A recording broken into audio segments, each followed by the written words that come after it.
अब्दुल्ला मिदगुल साहब, जिस तरह से उन्होंने निशाना बनाया है, उनकी कोई प्रॉपर एयरफोर्स भी नहीं है। जिस तरह से ये बातें करते हैं कि डोनाल्ड ट्रंप साहब कि जी सदर ट्रंप के मैंने उनकी नेवी भी बर्बाद कर दी है, तबाह हो चुकी है, एयरफोर्स भी नहीं है, लेकिन उसके बावजूद आपके इतने तैयारे जो हैं उन्होंने गिरा दिए और उसके बाद आप कहते हैं कि हमारा अपना तैयारा खुद से गिर गया है या अपनी गलती की वजह से हुआ है। तो एक गिरता है, इतने ज़्यादा तैयारे तो अपनी गलती से नहीं गिरते। ये चीज़ तो नज़र आ रही है कि पूरी दुनिया के सामने आपकी जग हंसाई हो चुकी है। अच्छा, इसमें जो इनके इत्तेहादी हैं वो भी अब नज़र आ रहे हैं कि उन्होंने हाथ उठा दिए हैं। अब ट्रंप को ये चीज़ तो वाज़ेह तौर पर समझ आ चुकी है कि नेतन्याहू के पीछे लग के मैंने जो जंग शुरू की और जिसमें मैं अपने मुल्क का पैसा ज़ाया कर रहा हूँ और अब ये सारी चीज़ें ये मेरे से गलत हो गई हैं और मेरे ही खिलाफ चली गई हैं। ना मैं रजीम चेंज कर सका, ना मैं उनके न्यूक्लियर जितने भी फैसिलिटीज़ हैं उनको कुछ कर सका, ना मैं कोई और मामला बनवा सकता हूँ। अभी तक ईरान जो है एक बात भी नहीं माना और ना ही मानता हुआ नज़र आएगा इंशाल्लाह। तो बरतानिया ने भी हाथ उठा लिए हैं कि हम आपकी जंग नहीं लड़ेंगे और स्पेन के हवाले से भी ये है खबरें कि एयर स्पेस उन्होंने अपनी कहा है कि आपके लिए अब हमारी एयर स्पेस जो है ना अवेलेबल नहीं है।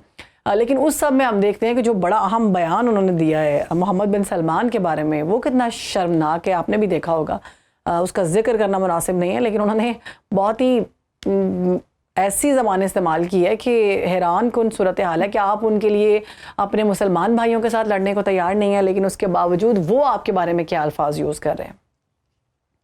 देखें, जहाँ तक ताल्लुक है अल्फाज का, तो मोहम्मद बिन सलमान साहब के हवाले से जो उन्होंने अल्फाज इस्तेमाल किए उसके पीछे वजह क्या है। पहला ये कि अमरीकी निज़ाम में दिफा के ऊपर अदम एतमाद, यूक्रेन के कुर्बत, दौरान जंग, मजे की बात, और साथ ही साथ ये भी एक अहमियत की बात है कि उसने कहा ट्रंप ने कि उनको मुझसे बात करना होगी, यानी कि एमबीएस बात नहीं कर रहे। इससे तो यही मतलब है कि एमबीएस बात नहीं कर रहे। हाँ, और वो उन्होंने जानबूझ के सुनी अनसुनी कर दी। हाँ, अच्छा, दूसरी बात यह है कि जो तन्हाई है वो तो उनका मुकद्दर है।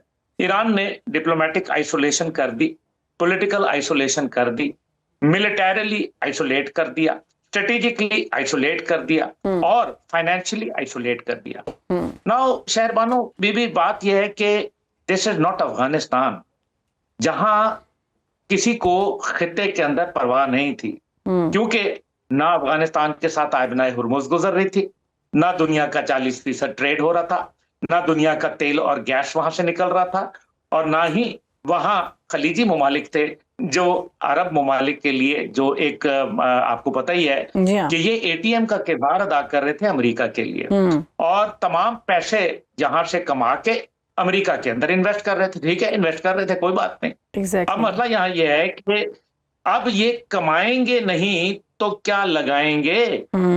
अभी इंडस्ट्री को, जो सिर्फ एविएशन इंडस्ट्री है इस गल्फ कंट्रीज की, इस टाइम तक उनको 64 अरब डॉलर नुकसान हो चुका है, 64 बिलियन डॉलर नुकसान हो चुका है, ये 32-33 रोज की जंग के अंदर। अच्छा, दूसरा उसके अंदर उन्होंने इंडस्ट्री, जो टूरिज्म इंडस्ट्री है यूएई की, सिर्फ 61 बिलियन डॉलर नुकसान हो चुका है। अच्छा, इसके साथ हर दुनिया का 7 जो पैसेंजर्स हैं उनमें से एक पैसेंजर इस इलाके में, दुनिया का 14% ट्रेवल इस खित्ते से होता था, जो अब नहीं हो रहा।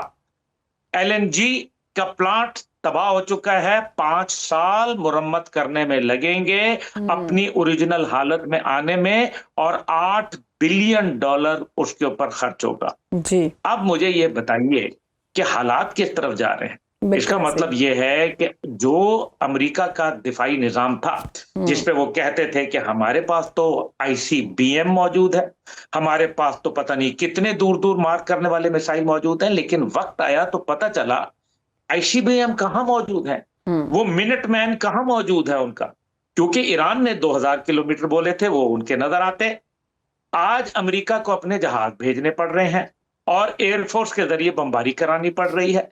वाहिद जो उनका टॉमोहॉक मिसाइल है वो नजर आ रहा है, बाकी मिसाइल उनके कहां गए। सर, उसके बारे में भी है कि वो खत्म हो चुके हैं। टॉमोहॉक जो है ना मिसाइल, वो भी खत्म करके बैठे हुए हैं आप।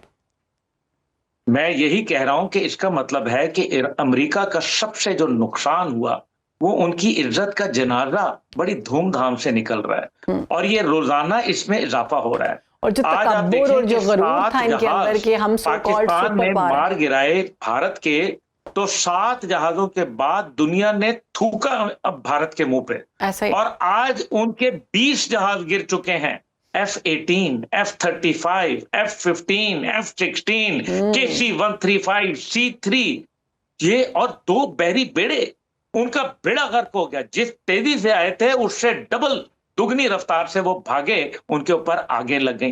ये पुरस्कार हादसे नहीं है, ये इनको मार पड़ी है। और मिसाइल की बैटरीज उड़ा के रख दी। इसी तरीके से जो आयरन डोम बेनकाब हो गया, डेविड स्लिम सिस्टम, उसका मैं कहता हूं जनाजा निकल के गया। और जो जितने भी उनके पेट्रियट डिफेंस सिस्टम थे, उनकी जो है वो छुट्टी हो गई। आज ट्रेजेक्ट्री चेंज कर जाते हैं। ईरान के मिसाइल जब देखते हैं कि नीचे से पेट्रियट आ रहा है, वो अपना रास्ता तब्दील करके दूसरी जगह पे कर देते हैं। इजराइल के अंदर मुजाहरे होना शुरू हो गए। दुनिया के अंदर इजराइल और अमेरिका वाहिद रह गए, और भारत इस सारे बेहूदगी के अंदर, इस दहशतगर्दी के अंदर भारत एक प्लेयर के तौर पर सामने आ रहा है। अजीब और गरीब आप देखें, नेतन्याहू बहके बयान, डोनाल्ड ट्रंप बिल्कुल ही बेचारे, मतलब उनको तो मतलब बेहतर यही है कि वो ऐसे यहाँ किसी मज़ार वगैरह के ऊपर बैठ जाएं तो बड़ा पैसा बना लेंगे, क्योंकि ऐसे मजदूब लोगों को बनाया जाता है, मतलब जो बिल्कुल ही मतलब अच्छा। फिर जयशंकर, कहने को पढ़ा लिखा आदमी, लेकिन इतनी छोटी बात करके उसने बता दिया कि वो किस खानदान से ताल्लुक रखता है, जिसका उसने हमारे ऊपर जिक्र किया। इसका मतलब यह है कि ये तो डिसोरिएंटेशन का शिकार हो गए हैं। इनको समझ नहीं आ रही कि हम कहां करें। अब ये जंग तो इन्होंने शुरू कर दी। अच्छा, पूरी दुनिया में जिस भारत की धूमें मची हुई थी कि जनाब इनकी तो डिप्लोमेसी ऐसी है, आज अल्हम्दुलिल्लाह पाकिस्तान की डिप्लोमेटिक एफर्ट्स के मुतालिक मैं इससे ज्यादा क्या बोलूं कि डोनाल्ड ट्रंप साहब का ये मुकाम आ गया कि वो वजीर खारजा पाकिस्तान के ट्वीट को रीट्वीट करते हैं। This is our Pakistan. बिल्कुल, ये है पाकिस्तान का किरदार। अब आप देखें कि तुर्किया आलम इस्लाम की एक बहुत बड़ी ताकत और नेटो के अंदर भी है। इसी तरह से मिस्र आलम इस्लाम की तीसरी बड़ी ताकत, और पाकिस्तान नंबर 1, और सऊदी अरब जो जिसके साथ दिफाई और स्ट्रेटेजिक शराकतदारी है।